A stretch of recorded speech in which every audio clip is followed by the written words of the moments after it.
खुदावंद यहोशू मसीह के नाम में आप सबको शालूम। आप सबका एक बार फिर से वेलकम है साल्म 119 उर्दू यूट्यूब चैनल पर। आज मैं आपको बताऊंगा उस औरत के बारे में जो कि जना में ऐन फेल के वक़्त पकड़ी गई, और फ़क्की और फरीसी उसे मसीह के पास लेकर के आते हैं ताकि मसीह को आजमाया जा सके और मसीह के ख़िलाफ़ कोई बहाना ढूंढा जा सके। यूहन्ना की अंजील 8 बाब 1 से 11 आयत। मगर यस्सू जैतून के पहाड़ को गया। सुबह सवेरे ही वो फिर हैकल में आया और सब लोग उसके पास आए और वो बैठकर उन्हें तालीम देने लगा। और फ़क्की और फरीसी एक औरत को लाए जो जना में पकड़ी गई थी, और उसे बीच में खड़ा करके यस्सू से कहा, ए उस्ताद, ये औरत जना में ऐन फेल के वक़्त पकड़ी गई है। तौरात में मूसा ने हमको हुक्म दिया है कि ऐसी औरतों को संसार करें। बस तू इस औरत की निस्बत क्या कहता है? उन्होंने उसे आजमाने के लिए ये कहा ताकि उस पर इल्ज़ाम लगाने का कोई सबब निकालें। मगर यस्सू झुककर उंगली से ज़मीन पर लिखने लगा।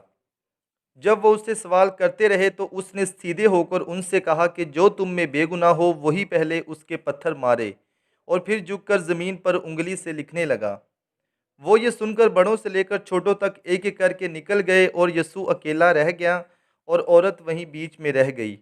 यस्सू ने सीधे होकर उससे कहा, ए औरत, ये लोग कहाँ गए? क्या किसी ने तुझ पर हुक्म नहीं लगाया? उसने कहा, ए खुदावंद, किसी ने नहीं।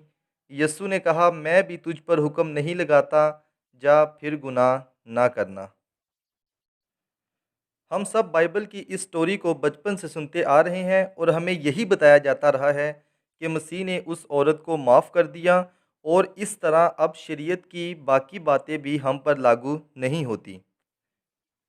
लेकिन आज हम इस वाक़े को गहराई में जाकर समझने की कोशिश करेंगे और देखेंगे कि क्या वाकई ही मसीह ने खुदा के हुक्म को बदल दिया। क्योंकि खुदा ने तौरात में मूसा को हुक्म दिया था कि अगर कोई मर्द या औरत ज़ना में पकड़े जाएं तो दोनों संसार किए जाएं। इस्तिस्ना 22 बाब 22 आयत। अगर कोई मर्द किसी शोहर वाली औरत से ज़ना करते पकड़ा जाए तो वो दोनों मार डाले जाएं। यानी वो मर्द भी जिसने उस औरत से सोहबत की, और वो औरत भी। यूं तो इसराइल में से ऐसी बुराई को दफ़ा करना। सो खुदा ने मूसा को हुक्म दिया था कि बनी इसराइल से कह दे कि अगर मर्द और औरत जना करते पकड़े जाएं तो तुम दोनों को संसार करना। और खुदा ने यह भी कहा था कि तुम मेरे हुक्मों में से ना तो कुछ घटाना और ना ही कुछ बढ़ाना। इस्तिस्ना 12 बाब 32 आयत। जिस जिस बात का मैं हुक्म करता हूँ तुम एहतियात करके उस पर अमल करना, और तू उसमें ना तो कुछ बढ़ाना और ना उसमें से कुछ घटाना। लेकिन हम देखते हैं कि इस वाक़े के अंदर यहोशू मसीह ने उस औरत को कोई भी सज़ा देने का नहीं कहा और उसे माफ़ कर दिया। क्यों और इसकी क्या वजह है?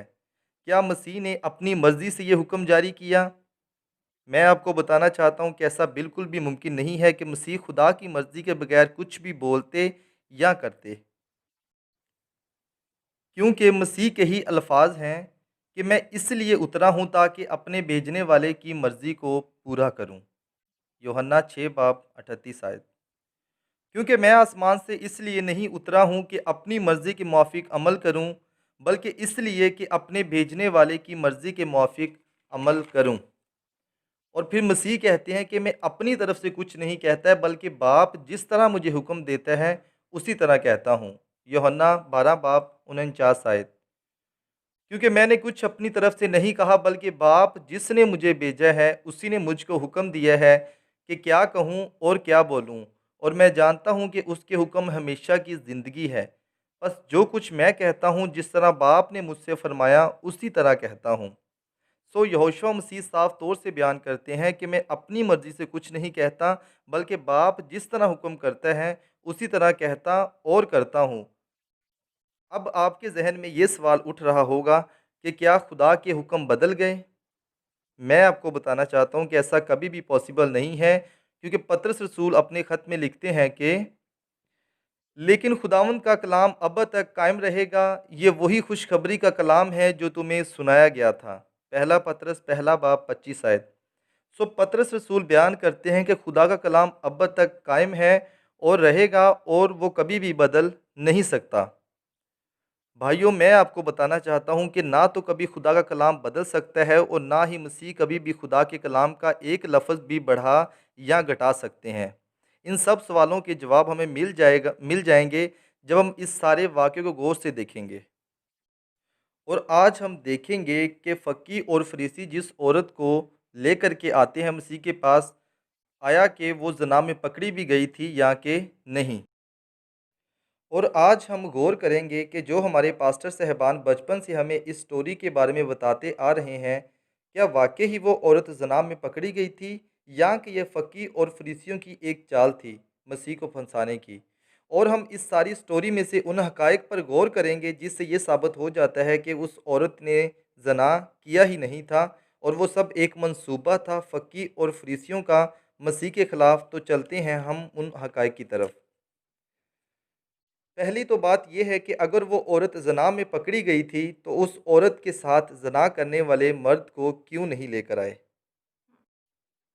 اور دوسری بات یہ ہے کہ اس وقت یہوشوا مسیح نہ تو زمین پر سردار کاہن تھا اور نہ ہی شرع کا عالم جو کہ اس عورت پر سزا کا فتویٰ دیتا۔